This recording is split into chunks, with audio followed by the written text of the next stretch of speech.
A majority of our social investors have always told us this, that had it not been for Rangde, they wouldn't have done anything else in the space of doing good.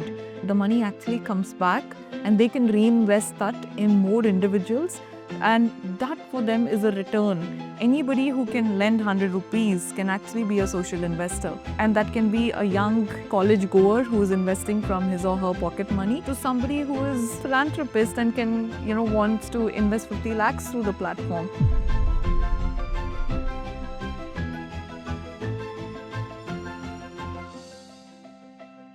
Why is it that our social investors invest via the platform? What is a typical profile of these people? Because are they people who traditionally have been giving money or philanthropists? Can you share a bit about, what are your insights been?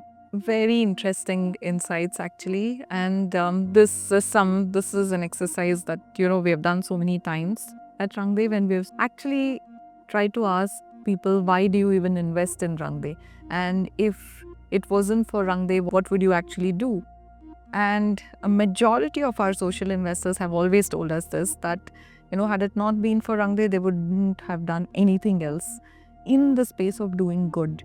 So Rangde essentially has made a very special place in people's lives when they want to create good in a very sustainable way. And that, is what keeps them coming back to the platform. And the fact that, the money actually comes back and they can reinvest that in more individuals. And that for them is a return, because it's not just one individual, but they can actually see their money doing good work and keep multiplying. So the reward is of multiplying that impact, and that is an experience that they cannot get anywhere else.